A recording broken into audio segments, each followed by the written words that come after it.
ಹಾಡುಗಳನ್ನ ರಚಿಸಿದ್ದಾರೆ. ಇವರು ಮಾತನಾಡಿದ್ದೆಲ್ಲ ಹಾಡೆ.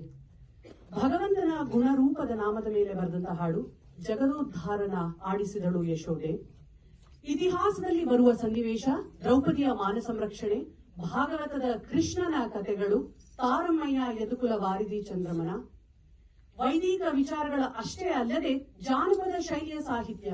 ಮುಸುರೆ ತೊಳೆಯಬೇಕು, ಮನಸ್ಸಿನ ಮುಸುರೆ ತೊಳೆಯಬೇಕು. ಸ್ವಮತ ಸ್ಥಾಪನೆ, ಪರಮತ ಖಂಡನೆ, ಕರವ ಮುಗಿದ ಮುಖ್ಯ ಪ್ರಾಣ ಹಾಡು. ಮಂಡೆಗೆ ಬಿಸಿಯುಂಟು ಮಾಡುವ ಮುಂಡಿಗೆಗಳು, ಮುಳ್ಳು ಕೊನೆಯ ಮೇಲೆ 3 ಕೆರೆಯ ಕಟ್ಟಿ ಹಾಡು. ಸಾಮಾಜಿಕ ವ್ಯವಸ್ಥೆಯ ಮೇಲೆ ಇಕ್ಕಲಾರೆ ಕೈ ಎಂಜಲು, ನೀ ಮುಂದೆ ಹೋಗೋ ದಾಸಯ್ಯ ಹಾಡು.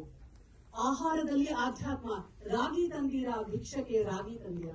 ವೇದ ಉಪನಿಷತ್ತಿನಲ್ಲಿ ಬರುವ ಉಕ್ತಿಗಳ ಮೇಲೆ, ಹಬ್ಬಗಳ ಮೇಲೆ, ತೀರ್ಥಕ್ಷೇತ್ರಗಳ ಮೇಲೆ, ದಶಾವತಾರದ ಮೇಲೆ, ಜ್ಞಾನ ಭಕ್ತಿ ವೈರಾಗ್ಯದ ಮೇಲೆ.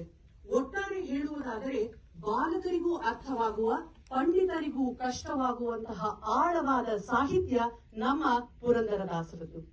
ದಾಸ ಸಾಹಿತ್ಯವನ್ನು ಹೇಳುವ ಕೇಳುವ ಅವಕಾಶ ಪಡೆದಂತಹ ನಮ್ಮ ಈ ಜನ್ಮವೇ ಧನ್ಯ. ಅಲ್ಲಿ ಮಹಾಕುಂಭ, ಇಲ್ಲಿ ಮಹಾ ಆನಂದ. ಇವತ್ತು ನಾವೆಲ್ಲರೂ ಹರಿದಾಸರ ದಿನಚರಿ, ಅವರದು ಒಂದು ದಿನ ನೋಡುವಂತಹ ಸೌಭಾಗ್ಯ ನಮಗೆ ಸಿಕ್ಕಿದೆ.